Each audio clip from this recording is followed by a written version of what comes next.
చరిత్ర మరియు భూగోళ శాస్త్రం కోసం మీ గమ్యస్థానం KSN నాలెడ్జ్ హబ్ కు స్వాగతం. మా ఛానల్కి సబ్స్క్రైబ్ చేయండి. ధన్యవాదాలు.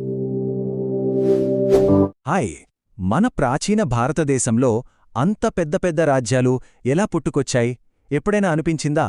ఈరోజు మనం సరిగ్గా దాని గురించే మాట్లాడుకోబోతున్నాం. ఆ 16 మహాజనపదాలు, ఆ గొప్ప రాజ్యాలు అసలు ఎలా ఉనికిలోకొచ్చాయో చూద్దాం. సరే, అసలు ప్రశ్నేంటంటే రాజ్యాలు ఎలా పుడతాయి? ఆ మాటకొస్తే ఒక రాజ్యం ఎలా మొదలవుతుంది? ఇది ఆలోచిస్తే చాలా పెద్ద ప్రశ్న కదూ. రండి, ఈరోజు దీనికి సమాధానం వెతుక్కునే ప్రయత్నం చేద్దాం. అన్నిసార్లు పెద్ద పెద్ద మార్పులు రావడానికి చాలా కారణాలక్కర్లేదు. కొన్నిసార్లు ఒక్కటంటే ఒక్క మార్పు చాలు, అదే మొత్తం కథను మార్చేస్తుంది. ఒక డామినో రాయి పడితే మిగతావన్నీ ఎలా పడిపోతాయో అలాగనమాట. చరిత్ర గతిని మార్చేసిన ఆ ఒక్క మార్పు ఏంటో చూద్దామా? సరే, మన ప్రయాణం ఎలా ఉండబోతుందంటే, ముందుగా మనం చేరాలనుకుంటున్న గమ్యం అంటే ఆ రాజ్యాల యుగం ఎలా ఉండేదో చూద్దాం.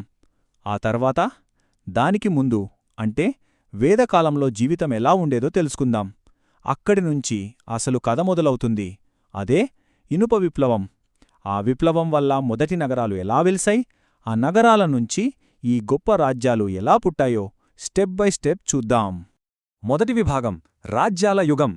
కథని మామూలుగా కాకుండా కాస్త రివర్స్లో మొదలుపెడదాం. అంటే ఈ మొత్తం చారిత్రక ప్రయాణం యొక్క చివరి ఫలితమేంటో మనం ముందే చూసేద్దాం. అప్పుడు కథ ఇంకా బాగా అర్థమవుతుంది. ఓకే, టైంలో కాస్త ముందుకు వెళితే క్రీస్తుపూర్వం 6వ శతాబ్దానికి వచ్చేసరికి భారత ఉపఖండం మొత్తం మీద ఒకదానితో ఒకటి పోటీపడే 16 శక్తివంతమైన రాజ్యాలు ఉండేవి. వీటినే మనం మహాజనపదాలు అంటాం. ఆ నంబర్ గుర్తుపెట్టుకోండి, 16. అవే ఆ కాలపు సూపర్ పవర్స్ అన్నమాట. సరే, ఆ 16 రాజ్యాల గురించి చూసాం కదా. ఇప్పుడు రెండో విభాగానికి వెళ్దాం, వేదకాలంలో జీవితం. అసలు ఈ పెద్ద పెద్ద రాజ్యాలు, ఈ నగరాలు ఇవేవీ లేనప్పుడు ప్రపంచం ఎలా ఉండేది? ఆ పాత రోజుల్లోకి ఓసారి తొంగి చూద్దాం. ఆ కాలంలో అంటే వేదకాలంలో సమాజం చాలా సింపుల్గా ఉండేదన్నమాట. ప్రజలు జన అనే చిన్న చిన్న గిరిజన సమూహాలుగా బతికేవాళ్లు. అంటే వాళ్ళంతా ఒకే వంశానికి చెందిన బంధువుల గుంపులు. వాళ్ళ మెయిన్ జాబ్ పశువుల్ని కాయడం. తిండి కోసం కేవలం వాళ్ళ అవసరాలకు సరిపడా మాత్రమే వ్యవసాయం చేసుకునేవాళ్లు. అప్పుడు ఈరోజు మనం చూసే పెద్ద పెద్ద నగరాలుగాని సంక్లిష్టమైన రాజ్య వ్యవస్థలుగాని ఏవీ లేవు. ఇక ఇప్పుడు కథలో అసలైన టర్నింగ్ పాయింట్కొచ్చాం. మూడో విభాగం, ఇనుప విప్లవం. మొత్తం చరిత్ర గతిని మార్చేసిన ఆ ఒక్క మార్పు ఇదే. అదే ఇనుము వాడకం విపరీతంగా పెరగడం. ఇదే అసలు గేమ్ చేంజర్. అసలు ఇనుముకి అంత సీన్ ఎందుకుంది? ఎందుకంటే అంతకు ముందు వాడిన కంచుతో పోలిస్తే ఇనుము చాలా గట్టిది, చాలా బలంగా ఉంటుంది. కంచేమో మెత్తగా, పెలుసుగా ఉంటుంది. ఇంకో ముఖ్యమైన విషయమేంటంటే కంచు తయారు చేయడానికి వాడే రాగి, తగరం లాంటివి చాలా అరుదుగా దొరికేవి. కాని ఇనుప ఖనిజం మాత్రం భూమిలో విరివిగా దొరుకుతుంది. అందుకే ఇనుప పనిముట్ల తయారీ చాలా చౌకగా మారింది, అందరికీ అందుబాటులోకి వచ్చింది. ఈ కొత్త ఐరన్ టెక్నాలజీ ఉంది చూశారూ, అది వ్యవసాయంలో ఒక చైన్ రియాక్షన్ను క్రియేట్ చేసింది. స్టెప్ 1, ఇనుప గొడ్డళ్లతో దట్టమైన అడవులను చాలా ఈజీగా కొట్టేసి వ్యవసాయ భూములుగా మార్చేశారు. స్టెప్ 2, ఇనుప నాగళ్లతో గట్టిగా ఉండే నేలలను కూడా లోతుగా దున్నగలిగారు. దాంతో ఏమైంది? స్టెప్ 3, వ్యవసాయ ఉత్పత్తి అమాంతం పెరిగిపోయింది. దీని ఫైనల్ రిజల్ట్ ఏంటి? స్టెప్ 4, ఊహించని స్థాయిలో ఆహార ధాన్యాల మిగులు ఏర్పడింది. ఇప్పుడు 4వ విభాగం, వ్యవసాయంలో వచ్చిన ఆ విప్లవం యొక్క పర్యవసానమేంటి? అదే మొదటి నగరాల ఆవిర్భావం. ఆ ఆహార మిగులే శాశ్వత నివాసాలకు, ఆ తర్వాత పెద్ద పెద్ద నగరాలకు దారితీసింది. ఇక్కడ వ్యవసాయ మిగులు అనే మాట చాలా ముఖ్యం. సింపుల్గా చెప్పాలంటే ఒక ఊరు జనాభా తినడానికి కావాల్సిన దానికంటే ఎక్కువ ఆహారాన్ని పండించడం. ఈ మిగులే నాగరికతకొక ఇంజిన్ లాంటిది. ఎందుకంటే అందరూ వ్యవసాయం చేయాల్సిన పని లేదు కదా, కొంతమంది వేరే పనులు చేసుకోవడానికి ఫ్రీ అవుతారు. ఆహారం పుష్కలంగా దొరుకుతుండటంతో జనాభా కూడా వేగంగా పెరగడం మొదలైంది. ఇక అందరూ పొలం పనులే చెయ్యక్కర్లేదు కాబట్టి కొత్త కొత్త పనులు పుట్టుకొచ్చాయి. కొందరు వడ్రంగులు, కమ్మరులయ్యారు. మరికొందరు వ్యాపారులు, పూజారులుగా మారారు. దీన్నే శ్రమ విభజన అంటాం. వాణిజ్యం పెరిగింది. రకరకాల వస్తువులు అమ్మే కొనే ప్రదేశాలు అంటే మార్కెట్లు ఏర్పడ్డాయి.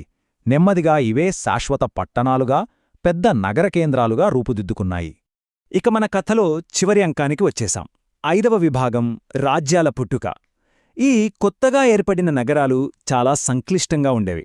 వాటిని నడపాలంటే పాత గిరిజన పద్ధతులు సరిపోలేదు. ఒక కొత్త, మరింత అడ్వాన్స్డ్ రాజకీయ వ్యవస్థ అవసరమైంది. చూడండి, కొత్త సమస్యలు వచ్చినప్పుడు వాటిని పరిష్కరించడానికి కొత్త నాయకులు కావాలి. ఇది చాలా సింపుల్ లాజిక్. ఈ నగర జీవితం సృష్టించిన కొత్త సవాళ్లను ఆ పాత చిన్న గిరిజన నాయకులు మేనేజ్ చేయలేకపోయారు.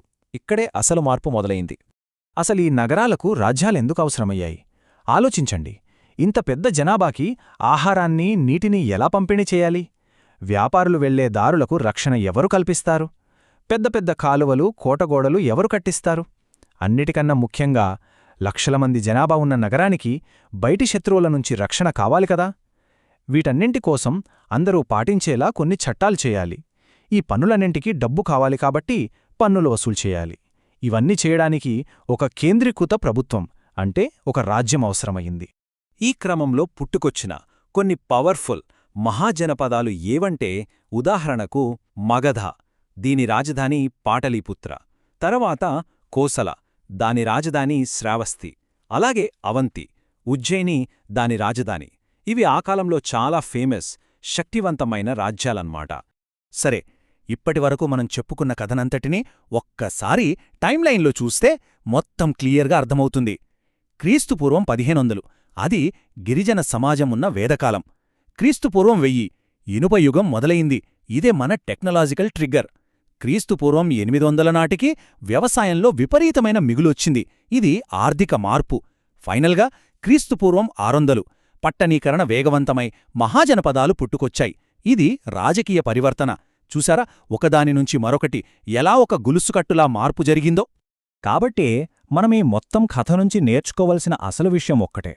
ఒక టెక్నాలజీలో వచ్చిన విప్లవం సమాజంలో ఒక రాజకీయ విప్లవానికి దారితీసింది. ఇనుము అనే టెక్నాలజీ రాజ్యాలు అనే ఒక కొత్త రాజకీయ వ్యవస్థ పుట్టడానికి కారణమైంది.